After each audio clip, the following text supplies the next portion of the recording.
extreme situation, and they accept it. There is a possibility of a natural satori. And that's what I mean when I was explaining that when one gets to an extreme, that is to say, to the point where you realize that there is nothing you can do about life, nothing you could not do about life, then you're the mosquito biting the iron bull. Well, so in the same way he said, look, you heard a bomb coming at you. You could hear it whistle. You knew it was right above you and headed straight at you and that you were finished. And you accepted it.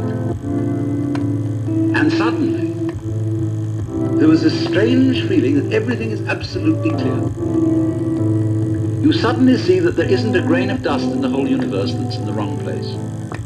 But you understand completely, absolutely, totally what it's all about. Because you can't say what it is. But he said in so many cases the bomb was a dud and they lived to tell the tale. Or he said you were in a concentration camp. You've been there so long that you gave up all hope whatsoever, ever getting out. You were just going through this miserable, boring, you knew you would never get out, and you accepted it. And suddenly, something changed. It's an extraordinary feeling. Freedom. Or he said, you were a displaced refugee. You had lost your family. You didn't know whether they even existed. You were miles from your home. You didn't know whether it existed.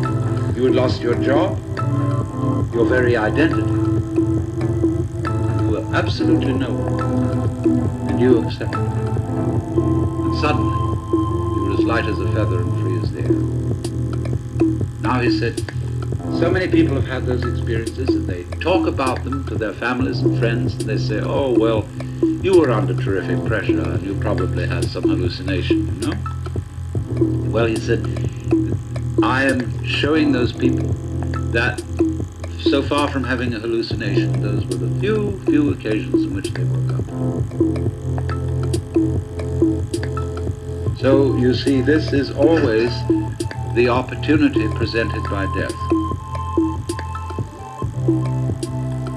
That if one can go into death with eyes open and have somebody help you, if necessary, to give up before you die. This extraordinary thing to do.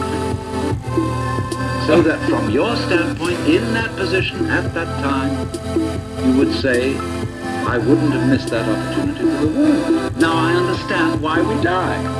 The reason we die is to give us the opportunity to understand what life's all about. By letting go. Because then we come to a situation that the ego can't deal with. When we are no longer hypnotized by that, then our natural consciousness can see clearly what all this universe is for. So, therefore, we have missed this golden opportunity by institutionalizing death out of the way, instead of having a socially understood acceptance of death and rejoicing in death. Now, I could imagine that one person would want to rejoice in death in an entirely different way from another. So everybody, in other words, I'm not saying that you've got to get mixed up with a lot of people coming, laughing around you, giving you presents and cards and everything, because you're going to die. But I'm only indicating a general thing, that the doctor, the minister, the psychiatrist, and above all, us, really owe it to our friends to work out an entirely new approach to death. Because what has happened, you see, from earliest childhood, the child learned that great uncle was dying and saw the family put on long faces and say, oh, it's too bad. Even Christians who think they're going to go to heaven, you know, they get absolutely morbid, more so than anybody else, about death, because heaven, as they all know, is a very boring place.